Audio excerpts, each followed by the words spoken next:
The dog warden wouldn't write a ticket about the dog, but was the first selectman? Yeah, he was having the first selectman try to force him to write a ticket. The first selectman was trying to force the dog warden to write a ticket. He said he couldn't. To Brigitte and Gary. Correct. And pretty much ripped it up. So he lost his job. So one day when he was dropping his granddaughter off at work, now he's been on workman's comp. He got hurt really bad. They didn't even call it DCF because they said he was suicidal. But that wasn't the case. He's got hurt on the job and he's in a lot of pain. And he simply said, something about the pain, I wish it would just die or, something like that, Wow. Somebody in pain. DCF went away. They didn't come back. So the police, the daughter came home one day. Well, I'm just going to get right to it. Pretty much, Steve, he had a restraining order. Yeah. Or a protective order the guy did against this guy. Yeah. But he was following Gary. Gary had went to the daycare to drop off the granddaughter, and he always went to Dunkin' Donuts. Well, in the drive-thru window, he sees him. Gary calls the police and lets him know. But they violated his protective order. Uh-huh. And he was arrested, but they lowered his sentence as long as they would leave the state. Is this the story you were telling me earlier that the What? organized crime sent? We agreed to sell our house Yeah. for the first charges. Well, they had to sell their house for the first charges to move. And what town is this? This was Basra. Connecticut. Yeah. So Troop K is behind it. And what? And then In Norwich Courthouse. in Norwich Courthouse, and he was going to trial for, he's taking this violation of protective order to trial. Yeah. Not allowing trial by jurors, trial by judge. Trial by judge. What judge? What was the judge's name? We don't even know that yet. They're making him turn himself in next week. All right. So your dog was poisoned. You had a house in Basra, and you said the police told you had to leave the state. Well, it's been going on. This has been going on for a long period of time. First, they got us to sell our house in order to get rid of the first series of charges. The first, when the dog was killed, initially, when we called the police because the dog had been poisoned, and the vet had confirmed that, they arrested, instead of arresting our neighbor, they arrested my husband. On what charge? And basically because... Hello? Where did you hear that? Okay. Was that me or you? That was Mitchie. Actually, it's a button. All right. So you know where we stopped. No. All right. Where do you recall? We were all outside, and we just heard from the death of the guy. Everything's outside crying in our family.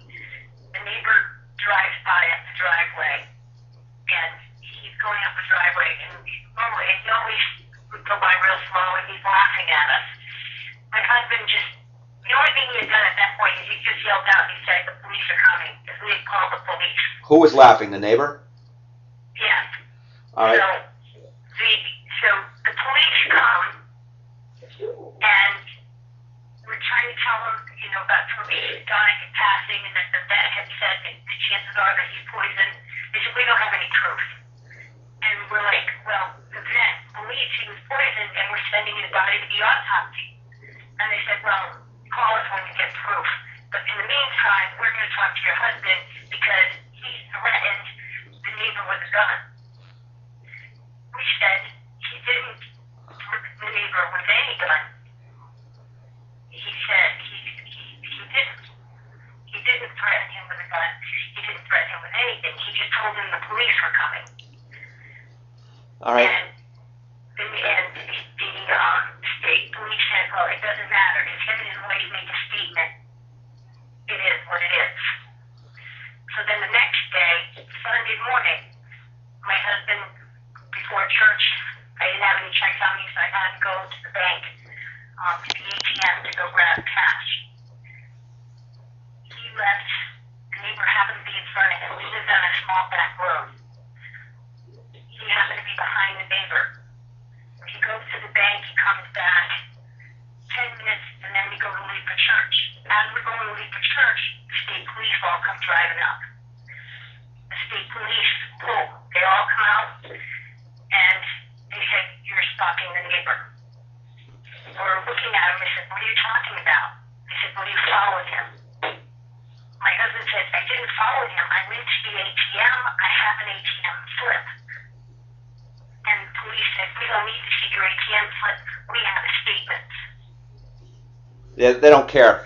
Said, my husband told them, I have the ATM slip. We live on the same road. How else am I supposed to get out of here? They said, we have a statement that you were following him. That's all we need. But we'll just investigate it. We'll see what comes out. They just so do. This Saturday and Sunday. They do what they want. What are the troopers' name? It's Troop K, Connecticut State Police. No, Troop K. That was Trooper Southworth and Trooper Dowd. Trooper Southward, Worth and Dowd. Southworth and Dowd. Okay. Yep. Yeah. And what is the underlying story? Why would the police have animosity towards you and/or your husband? Well, my husband and I, about 6-7 months prior, had an incident with a trooper that came to our home when our daughter, unfortunately, we had some problems with our daughter. Yep. We had to take custody of her child. Yep. She had a problem with drugs. Yep. And we had to have our daughter leave the home, and we took custody of her child. In doing so, when we had our daughter leave, she was living with her boyfriend and his parents. Yep. We sent her to the house with the state troopers and we tried to come get the baby. But we had custody of the baby. The state trooper that came with her never checked to see that she didn't have custody of this child. And what was the trooper's name? Because she and her friends were pretty much doped up. What was the trooper's name? He basically unrushed the house. He let them come in before he even, usually like they come and they come in first. It didn't happen that way. The kids came in the house. So you're saying the trooper acted improperly, not with no legal orders, and then acted on his own to help somebody take the child away without checking to see if she had legal right to the child, is what you're saying. Right. And so we tried to show it, and then I brought the papers and said, listen, we have custody for probate. Here's the papers. So he still arrested my husband for breach of peace. When you showed him the papers? Yes. And what was the trooper's name? My husband said, yeah. What was the trooper's We name? had no choice. There were kids running all over our house. They were all built up. Okay, Courtney, can you ask her who the trooper's name? The trooper's name? Hey, wait. Hold on. Right, listen. He's trying to gather evidence. Okay. So, trust me, he knows how frustrating this is. He really, truly, more than you know, how frustrating this is. Okay. And,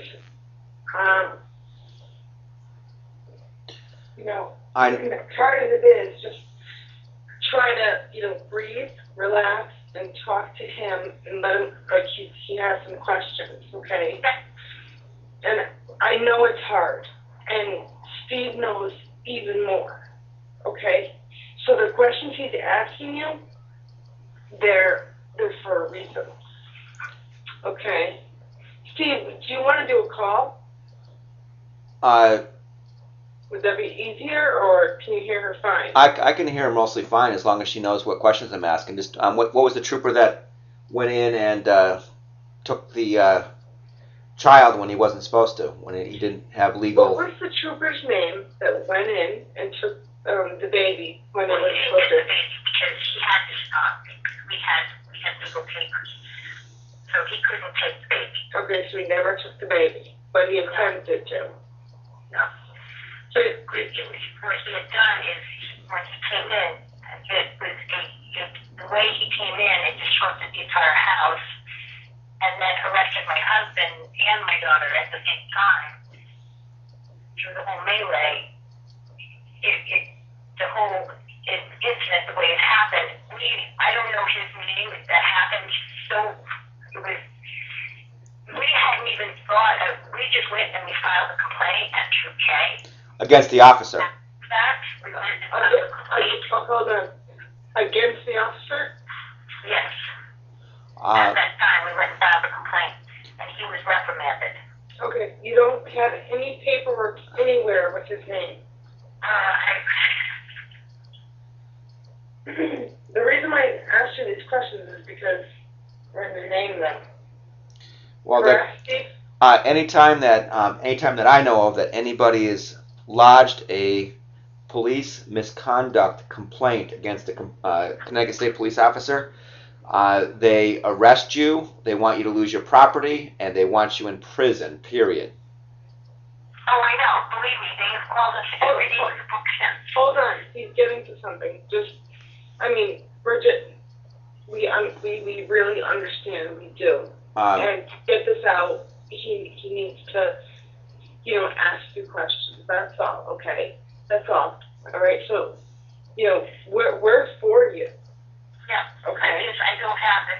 That was so long ago. Was that, what year, that was in what, 2009? That would have been 2009. Yeah, okay. We need that name. We could figure it out. You can get it off the paperwork, or when it goes through court, it can be found out. But getting the story out, I mean, I lost 3 houses. My daughter, because the police wanted to make sure that there was prostitution out in front of my properties. They wanted to make sure that drugs were being sold, heroin and cocaine, out in front of my properties. And there's a pattern all the way across Connecticut, downtown areas, suburbs. It doesn't matter. If you make a complaint, they go after you. Oh yeah, we've seen that. So they just totally wrecked your entire life, and then now your husband's facing prison after losing his property. That's just typical Connecticut. Well, they're even angrier now because we're continuing to go on, and whenever they see our car, they make comments about, because we have an Audi, they'll make comments about the Audi. The house that we sold, we still have good credit, so we're renting a house right now. When they came in here, because the old neighbor showed up at this house here. Yep. Showed up here, called the state troopers. They came here and they looked around. First off, they noticed the car in the driveway, and they made comments about our car. And then they come in the house and they're like, "Well, that's just rental." I mean, who are these people? A lot of times they'll use police informants, and they're encouraged to harass, threaten, and make life uncomfortable for any targets of police. I know from my experiences they don't stop. They're like the Terminator. Oh, I just got a ticket. I drive 1,500 to 2,000 miles a week for my job in 3 states.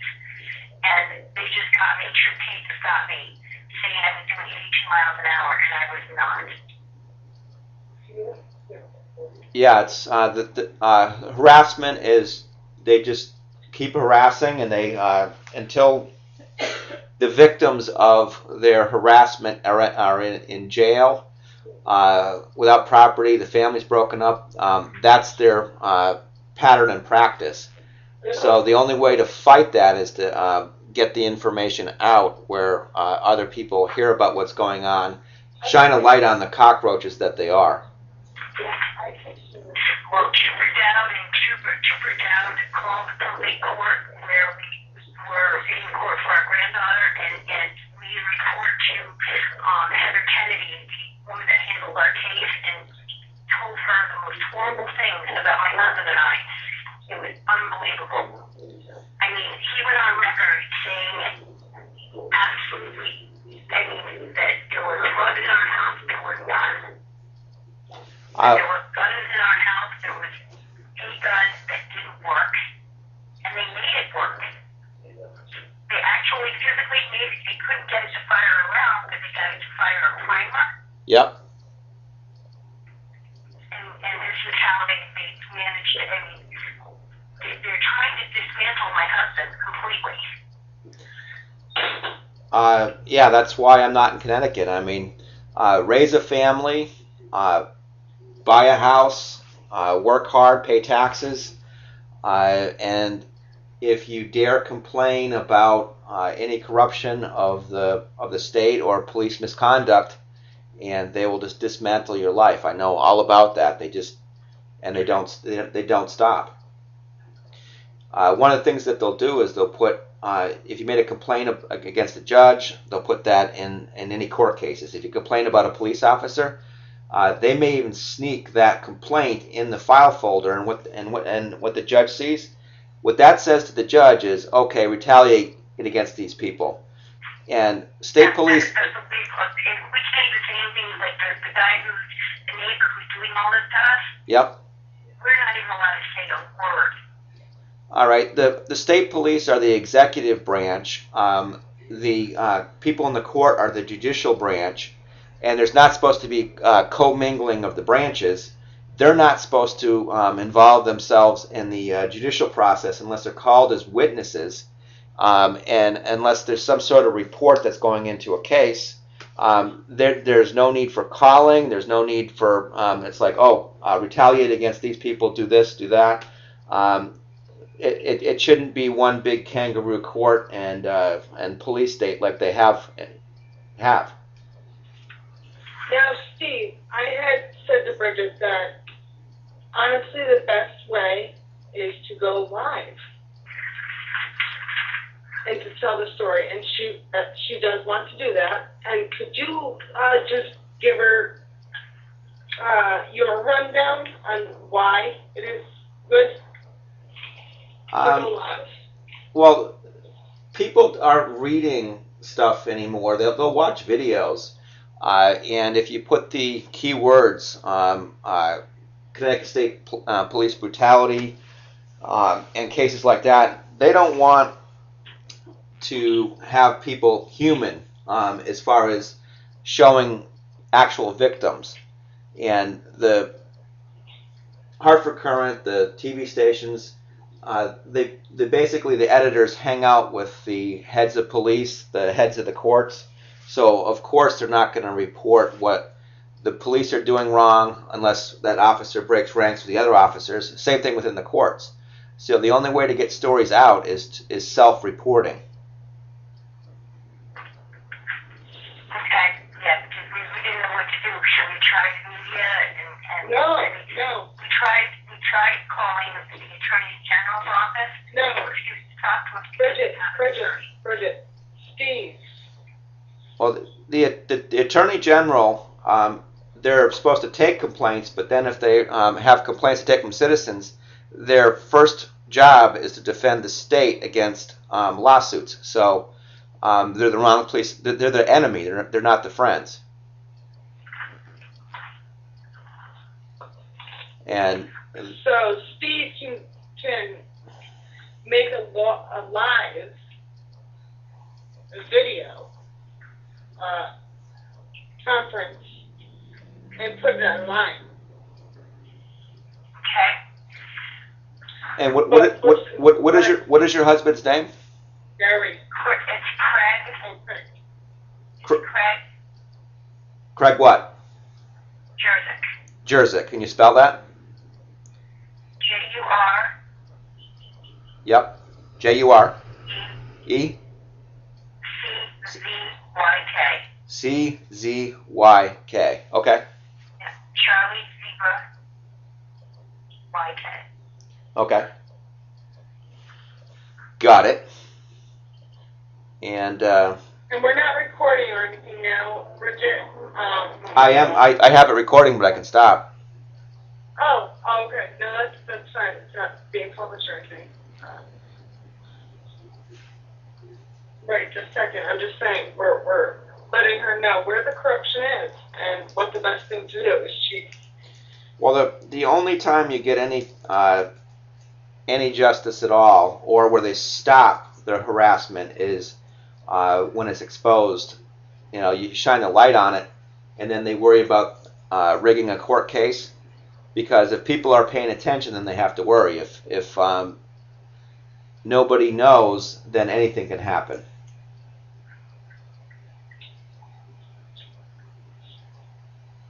All right. Because at this point, they already won their first court case. My husband, we pleaded down to get out of that, and then we agreed to sell our house and get out of that town and make the victim happy. We did that. Who? Happy. So 5 days later, he showed up where my husband goes every single day, and then my husband now is in violation of the protective order, and then the prosecutor called his probation and forced them to violate his probation on top of that. So next week he has to turn himself in for violation of probation on top of it. Yeah, they play all sorts of games. Because the prosecutor is meeting with the victim privately. All right. Did somebody benefit from the sale of your house? Did the police benefit, or one of their friends benefit by getting a house on the cheap? Actually, yes. A friend of one of the state troopers actually got the house we sold our house. We went to closing and we paid out of pocket. We took out $60,000 in loans to sell our house. You had to pay $50,000 to get rid of your house to one of the police officers' friends. Out of our pockets. That's how it works. They are organized crime. They're scumbags. And the kid that bought it is going to be a state trooper one day. So he's in the he's going to go to the he's going to the academy, or he just is one of them. Yeah. He's good friends with one of the trooper's sisters, brothers, the whole family. All right. He knew we were afraid, we didn't want anybody to know the story of the house. And then after he bought the house, we found out that he knew the whole history. Well, I could put the audio on YouTube. I mean, that doesn't get. It doesn't really get a lot of hits. When it goes on Live Leak, if we have an actual video and better sound quality, I could put it on Live Leak, and that will get a lot of attention. That gets international attention. Well, I would like to do that. So maybe not tonight, because I want to get the names of the prosecutors. Yep. Which I don't have. Okay. I've got to get his name. I know I've got to get it written down. And I've got to get the original state trooper that we filed a complaint against. Him, I don't. I'd have to go looking, because that was. Well, what I've gotten already, with your permission, I can put the audio on YouTube, and I think the raw emotions and the story already is good to at least get a teaser there, and that way I have something also to refer to. Is that okay? Yeah, because this neighbor, and in between him, the state police, and the Norwich courthouse, they are literally trying to destroy my husband and my family. I mean, literally destroy, and they are literally. He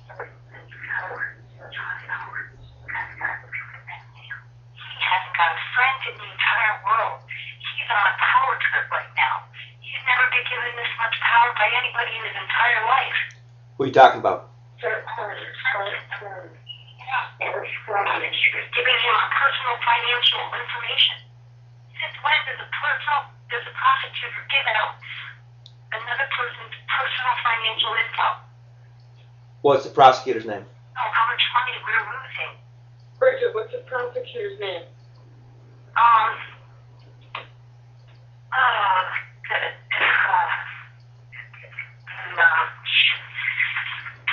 We just give it today.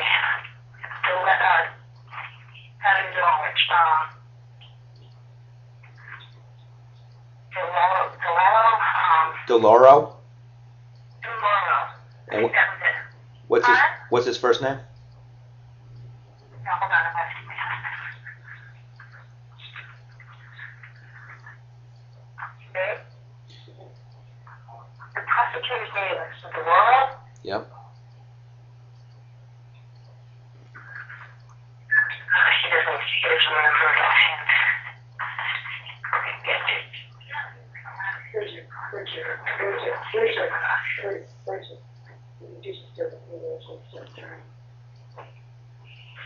So, it's okay with your husband as well?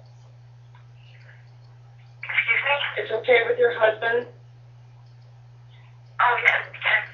My husband is at the point of depression that he's dealing with his illness. If that's been bad enough,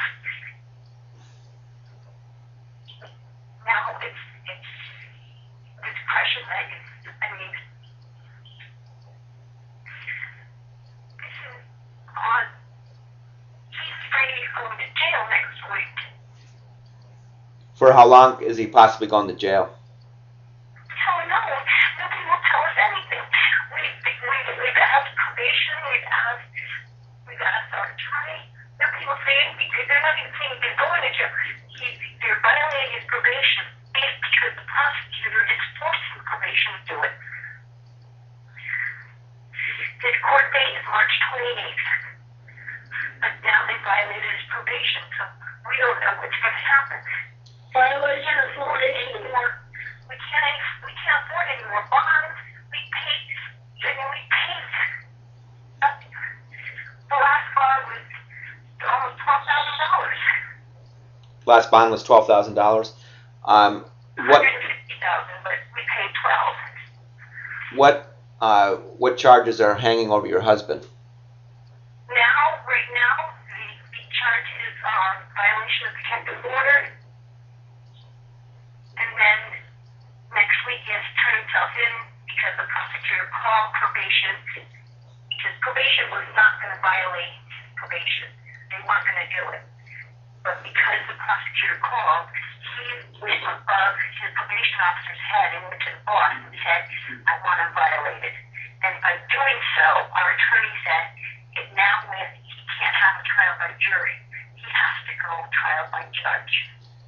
Generally, trial by judge is something fixed. In Chicago, when they did trial by judge, hitmen would take a trial by judge because the judges were in the organized crime pocket, and that way they would fix the trial. Because generally, trial by judge is fixed. You know, from what I know, it's just my opinion. Exactly, and that's why I believe that he is making sure that it's going this way. Yeah, they don't, whatever evidence there is, whether there's evidence or not, whether. That's the other thing, is there is no evidence. My husband has proof that he was at the daycare center for a good 10-15 minutes, that these people actually waited for him at Dunkin' Donuts. They were the ones that were stuck. They were the ones waiting for him. He didn't know they were there. He couldn't possibly see them. And these are affiliated with the same people that stole your house? Huh? Are these the same people that are affiliated with the people that stole your house? No. This was the neighbor. This was, and yet, well, I guess now they all speak to each other. But I honestly think that the whole group know each other loosely. I at one point found them all on Facebook, interconnected, and since I found that, all of them shut down their Facebook where you can't see their friends. But I copied it before they did that. being a prosecutor in the New London courthouse. So they're the Facebook gang stole your house. Yeah. And they're all connected. They're in the whole group. Can you say corrupticate? Can you say corrupticate? Oh, yeah. I mean, we've been living it since we moved down to this area. I mean, I lived in Woodstock for years, and we had neighbors. We loved each other. I mean, we had the most wonderful neighbors. We gave all these letters to the prosecutor and said, here, these are the people who know us. Read this. And he refused to read any of it. He refused. We have letters from all kinds of people. People who've known us for 25 and 30 years, 10 years, from people from our church. We wanted nothing to do with it. They have letters, so many letters from everybody supporting them. I've got 40 letters from a principal of the school. I've got letters from people from my husband's union. I've got letters from our old neighbors to show what kind of, every single one of those letters state they knew what was going on with our new neighbor, and that none of them believed it, because that's not the person that they know from my husband. And yet this prosecutor is going around telling everybody my husband is crazy. All right. That's awful. What can you tell me what you did for a living and what your husband did for a living prior to this being happening? My husband is he was a union pipe fitter. He was in local 777. Okay, so that's a good paying job, and so you were paying taxes on a house. He was paying taxes on a job, and now that he's not paying taxes, or you're not paying taxes on that, what job did you have? I still work. I am in commercial construction. I work. I cover 3 states. I'm in sales. I do temporary heat for commercial construction sites. All right. Wow. So this is a family torn apart by the state of Connecticut. You know, my daughter's due to come home next month, and I don't even know if they're going to allow her because she's going to be on parole. If they're going to allow her to even come home. Because she's supposed to go on probation. These people could very well go after her. Yeah. You think that it's retaliation? Oh, I'm almost guaranteed that they're going after her next. Well, the main thing that you did is, in my opinion, is why there's retaliation is you made a police misconduct complaint, even if it involves an officer not being suspended for a day. It's a little paper in his file. It doesn't really even matter. They will absolutely ruin an entire family's lives. They don't care if they cost taxpayers millions of dollars in lost taxes, people losing their houses, because one police officer's feelings were hurt. Even if he did something wrong. And that's what we have in Connecticut. And all we asked them to do, we didn't even ask them to come, we asked them to give him the proper training that the next time he went into a situation like that to make sure that he knew what to do in the future. That's all we asked. You did tell Steve about the Dunkin' Donuts, correct? Yeah, she mentioned the Dunkin'. Okay. That's ridiculous. I mean, my husband stands right now saying, we don't know what's going to happen. And our attorney just keeps telling us that the law is a business, it's not about truth.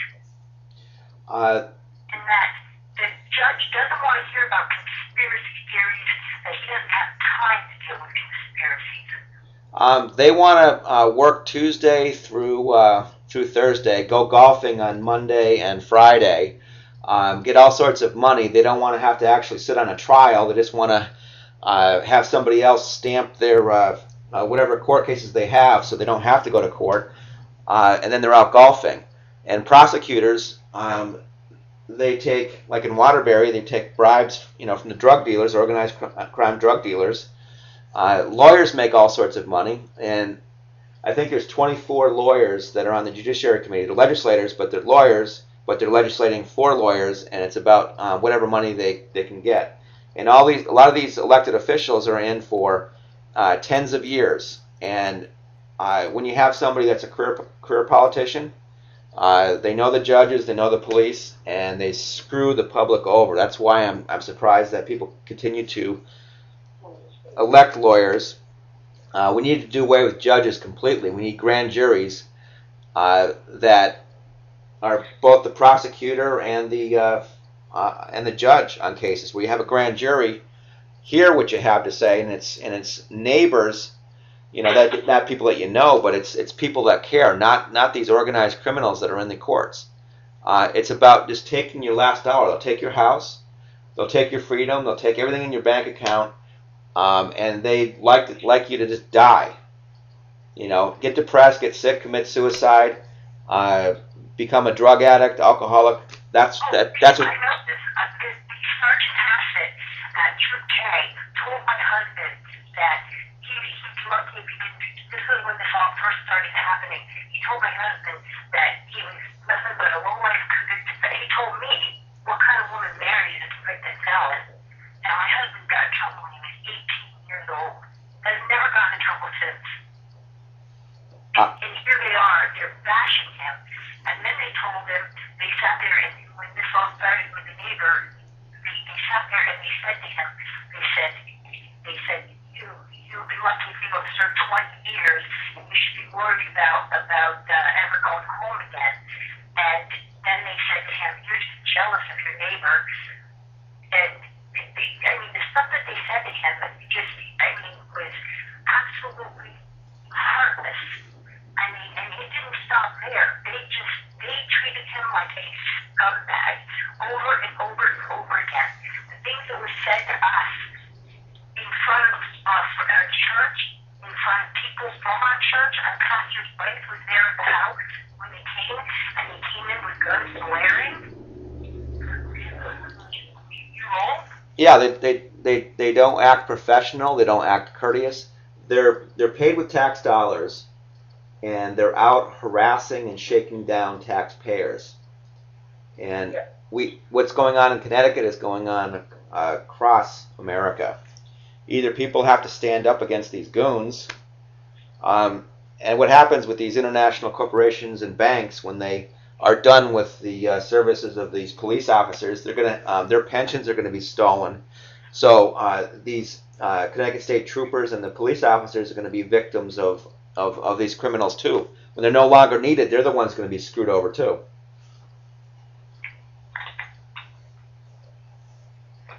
Bridget? Yeah. Just in the meantime, though, I'm concerned as I'm trying to keep our family together here so we can get the hell out of the state. Well, I got out of Connecticut just into Massachusetts, and I had Connecticut State troopers out in front of the horse farm I was staying at, so I got farther away. I got up into Vermont, and they've caused problems with plenty of people. They've gotten out of state, and then they try to get people arrested and then bring them back into the state. So the more information you get out on your story, the better off you are, because when you're quiet about it and you just take whatever abuse they dole out, then they dole it out. That's my opinion, and it's what happened to me. If I had some sort of advocate for me, or if my story was told before they did what they did, then I'd still have 3 properties. I'd still have my daughter in my life. I'd still have a contracting business that I built over 20 years, but I didn't. So that's why I do what I do. They're like a gang of all their own. I didn't hear what you said. I said they're a gang of their own. I literally, I can't understand. The things that they have done, I know when my daughter was doing drugs, we pulled her out of our house. We did what we had to do because she was doing doing the wrong thing. And for them to have turned around and did everything that they did to us is the biggest slap in the face.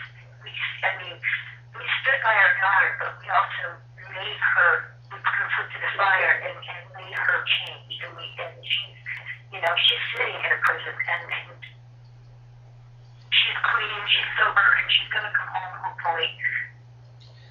Get her out of the state because there wouldn't be the. I don't know what's going to happen when she gets back because she violated the prohibition in Connecticut. There wouldn't be the cocaine and heroin problem in Connecticut or anywhere else if it weren't for the state police. From what I found out from people that sell the drugs, is some of them get half the money. I mean, they get to keep half the money they get from the police to buy drugs, or they get to keep half the drugs. So they leave the end users, as long as they're useful for police as informants, they try to get other people in trouble. So they go through the court system, they get fined, and it's just a big money changing system. So there wouldn't be the drug problem if the police, the state, the courts, the lawyers, the judges were all making all sorts of money. They want a drug problem. Connecticut needs to stop it, but they don't want to stop it because they want the drug problem. I know that for a fact because when I tried to stop my daughter, they helped her to continue. They helped her. Well, the Connecticut State... I tried to stop her. They kept helping her. They kept putting her in another place where she just kept networking and kept getting to know more people and did more drugs. I was threatened with being arrested with a felony by Connecticut State Police for interrupting heroin and cocaine dealing. They said it was an operation they were going on, and I would be interfering with police if I interfered with drug dealing on my own property. The thing of it is, if they arrested 3 people on my property, they could take it under the nuisance statute. So if I allowed drug dealing on my property, they could take my property for 3 arrests on my property under the nuisance statute.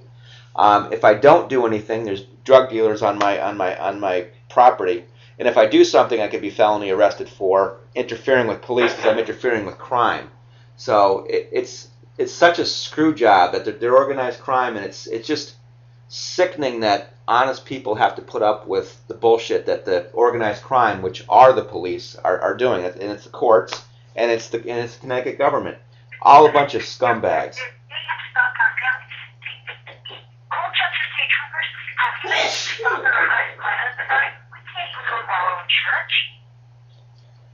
Well, we're not allowed to step foot in Basra. My son can't go visit his old friends. What they did to a police officer, my friend Rich Merzen, who's now dead, the state police came by. They abducted his 2 sons. One's was 19 at the time, a U.S. Marine. The other was 17-year-old Ian Merzen.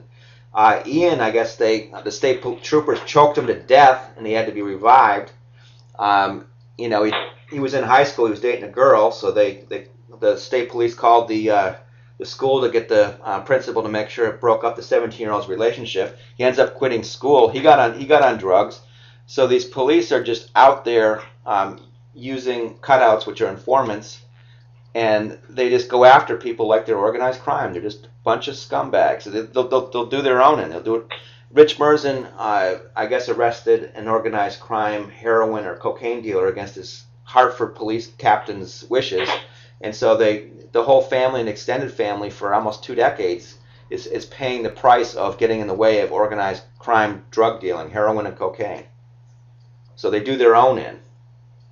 And that cop in Norwalk that held a AK-47 out by the barrel and allegedly shot himself where he couldn't reach the trigger, and I guess he allegedly had some child porn allegations against other officers that he was going to testify on, and the drug dealing, and then he ends up committing suicide with an AK-47.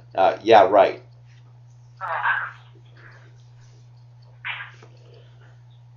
We're afraid right now. My husband's going to try to suck it because he's afraid because he knows that the minute Kane knows that they're putting that sworn out one, they know that okay. The minute they see his name, they're going to come. Even though we're not living in the jurisdiction, we know they're going to come and get him. Well, I'll put the story out, and I've never met you, but I believe your story because similar happened to me. You know, they Steve, I've been in contact with her, and everything is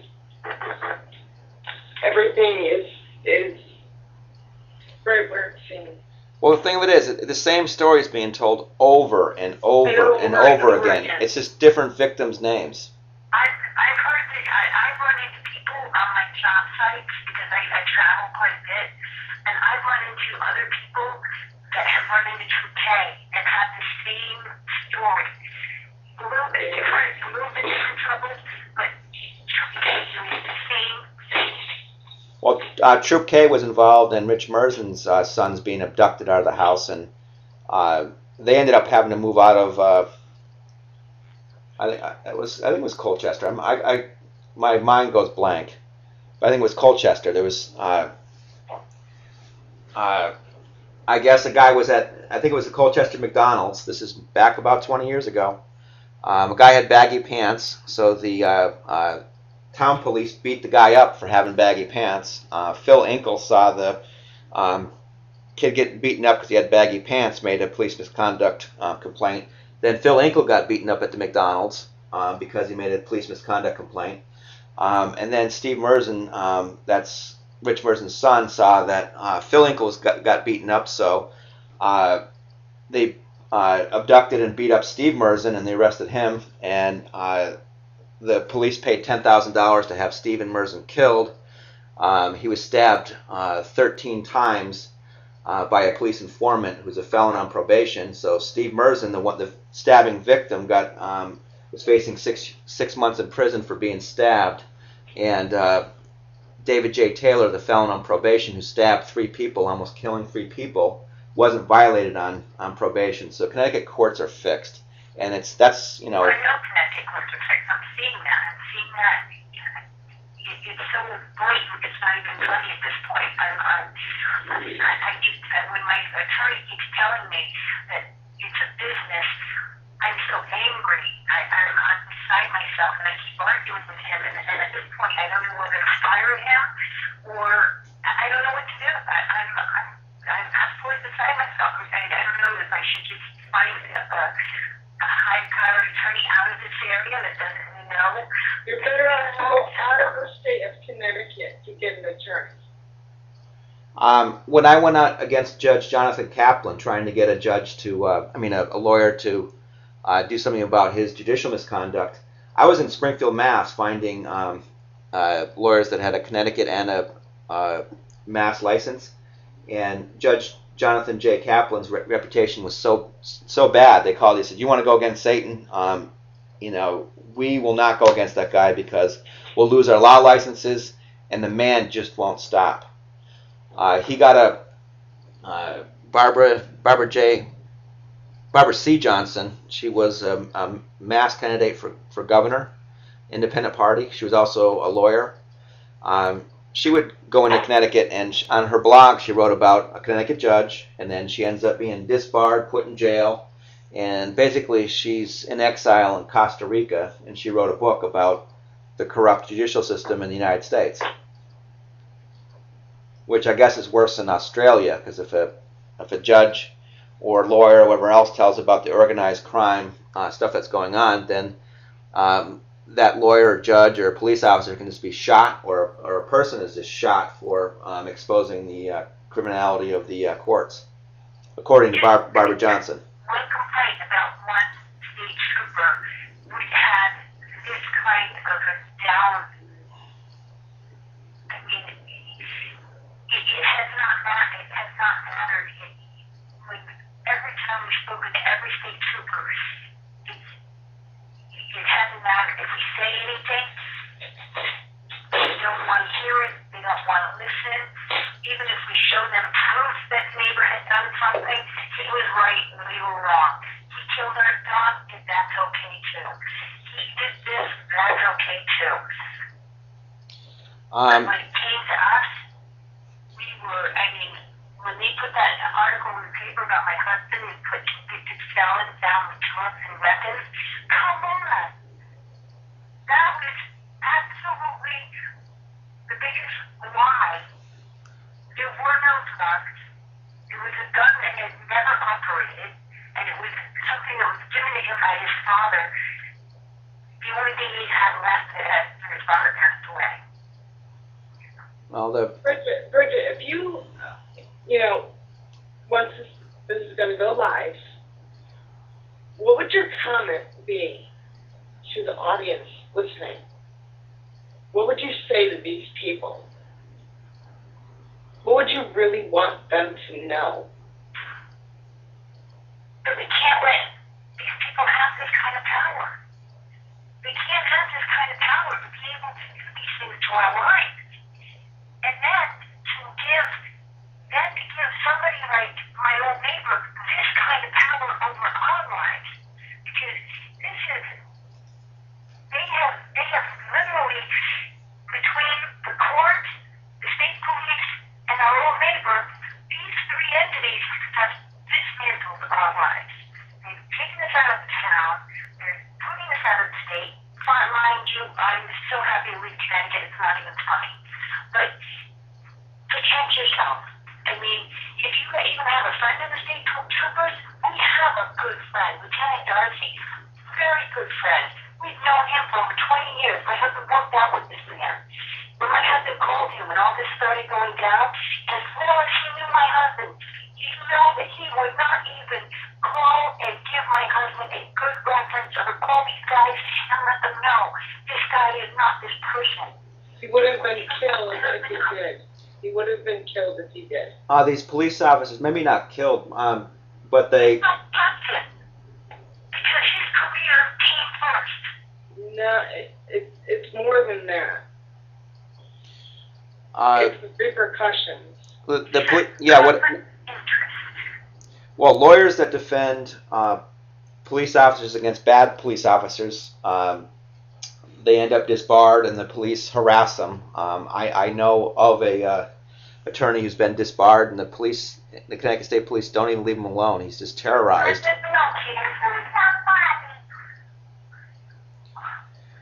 And officers that break ranks, the bad things happen to their marriages. They lose their houses. Their whole lives are dismantled. So police that go against the organized crime, which is their bosses, they get nailed for it. Well, they really left left and right. And the courthouse and the victim's advocate, she has not let up on my husband for 1 second. She has been after him. They have called him crazy. They have said he's a loose cannon. And yet here my husband is on Social Security disability. He's the one that throws up 3 or 4 days out of the week. So would you suggest that more people speak out?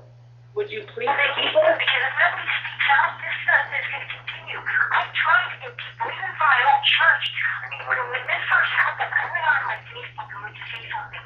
People don't want to say anything. They're afraid to say anything. And I basically, when I called out my neighbor and put his name in there, and Connecticut State and the Norwich Courthouse, I mean, basically, everybody was like, you really should take that off there.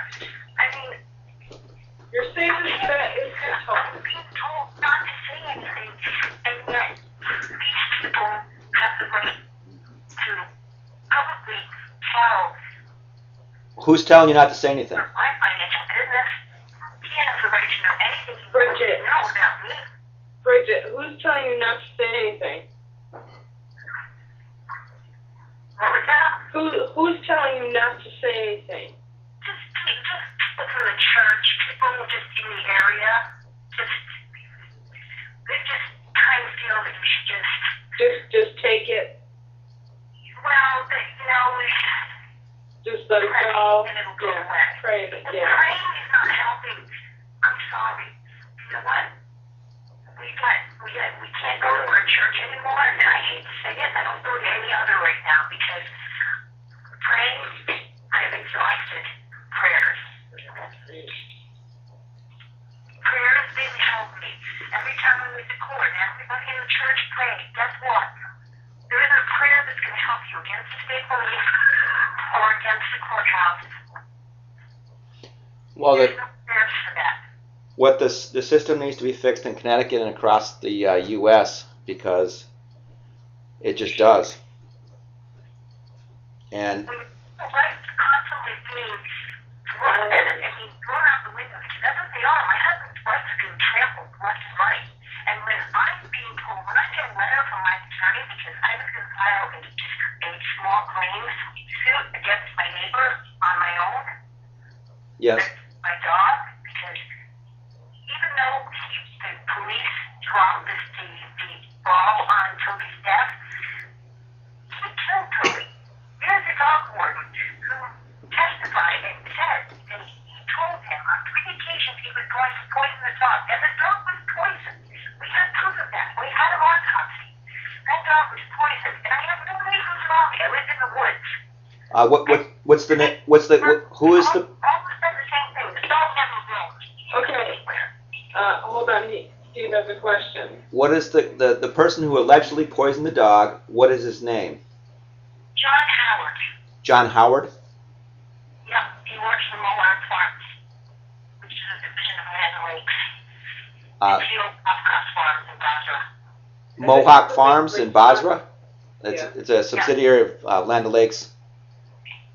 Yeah. And they now that farm, they used to know us. They had no problem with us until that man moved into that house. After that, all bets were off with me. This man, I went to go file that small claim. Do you know my attorney sent me a letter and told me that if I filed against him, it would be taken as me harassing the victim, and my husband would go to jail for a year. How is that right? It's not right. I had the man who made a deal with police before I was even arrested to get my houses. He was sexually harassing my 14-year-old daughter and threatening to kill her. The state police awarded him my property for being basically a pedophile and a dirty criminal. So I mean, and then if I made a complaint against him, I was threatened. They said, okay, if you make a complaint against him for threatening your daughter's life, we'll arrest you, not him. And by the way, you're kicked out of Connecticut. This is what the Stafford Springs resident trooper Mulcahy told me, that I was kicked out of Connecticut. How do they have the right to tell us? I mean, we let the prosecutor tell us that's because when they finally sent that first case, before this one came out now, when they told us, well, hurry up and sell your house, hurry up and sell your house. Well, you should sell your house. We sell the house. We do what they say. And then the judge says right in court, well, this is the first time I've ever seen anybody go this far to secure their freedom. You actually did it. So it's almost like, this isn't the United States land of the free, because you're not. You're controlled. No, it's not. When you're being forced, and the thing is, and then he says, well, I realized you had to take a loss because of the economy. I didn't take a loss because of the economy. I took a loss because I needed to get out of there fast. We had a court date on the 7th of December or whatever it was, and we had to be out of there by the 5th to make sure we had closing before that court date. So that way we could make the judge happy and the prosecutor. I was terrorized by Connecticut State Police out of Connecticut, and I sold my properties at a loss to the criminal that was terrorizing me. Imagine how fun it was sitting in a closing with a scumbag like that. Somebody that smoked crack cocaine and was sleeping with prostitutes, and just the scum of the earth is the one that was awarded my properties by the police. And I was kicked out of Connecticut, and I did nothing wrong. I broke no laws. I wasn't a scumbag like the scumbag they gave my properties to. Well, I had a 21-year-old kid buy my house. 21-year-old kid bought your house, and you had to pay him $50,000. He basically told me he doesn't have to worry about the neighbor, because the neighbor's not going to mess with him. He knows every state trooper. Well, basically, he's probably a little organized criminal. Exactly. So Ryan doesn't have to worry because he's got all the backing. He's got everybody in town going to protect him. Bridget, would you encourage other people talk and just, because clearly it's Yeah, the only if way. we don't, they're not going to stop. Because the senators, the legislators are representatives. They're not protecting us. The police, they're not protecting us. So it's time that we, the people, start taking I control. always raise my children to respect the law. I now, for the first time in my life, I see a police officer, and I wouldn't want to tell you what I do.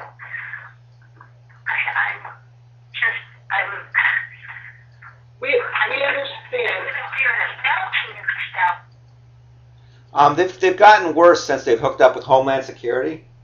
I read in Connecticut where they can make up hours. The Connecticut State Police can make up hours they didn't work when they get caught for basically committing fraud and theft.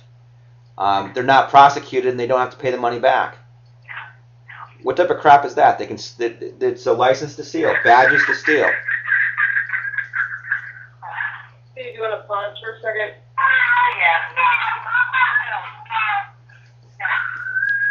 Yeah, I can pause it.